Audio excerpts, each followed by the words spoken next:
ফ্রিতে চারা করতে চাইলে এই পদ্ধতিটা খুবই ভালো। তোমরা যে কোনো কাটিং ডাল ফ্রিতে চারা অনায়াসে করে নিতে পারো।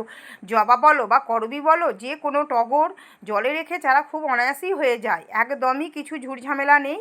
শুধুমাত্র কাটিং ডালগুলো 1 বিঘা মাপের করে কেটে নিতে হবে, আর ডালগুলো অবশ্যই পেন্সিল মাপের নির্বাচন করতে হবে।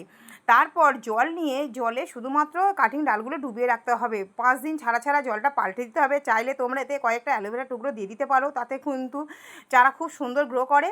আর প্রথমে পাতা বেরোবে, পাতা বেরোলেই কিন্তু শিকড় আসে না, শিকড় আসতে কিছুদিন সময় লাগে। এইভাবে কিন্তু আমি করবী গাছে, জবা গাছে, টগর গাছের ডাল কাটিং থেকে শিকড় তৈরি করে থাকি।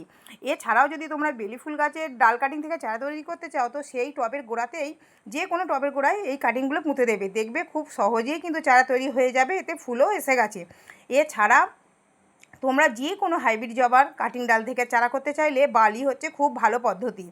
বালিতে যে কোনো রুটিন হরমোন লাগে না, কিচ্ছু লাগে না। শুধুমাত্র কাটিং ডালগুলো বালিটা ভালোভাবে ধুয়ে নিয়ে কাটিং ডালগুলো তাতে পুঁতে দেবে, দিয়ে উপর থেকে একটা পলিথিন দিয়ে চাপা দিয়ে দেবে। বাস, দেখবে খুব তাড়াতাড়ি চারা গ্রো করবে।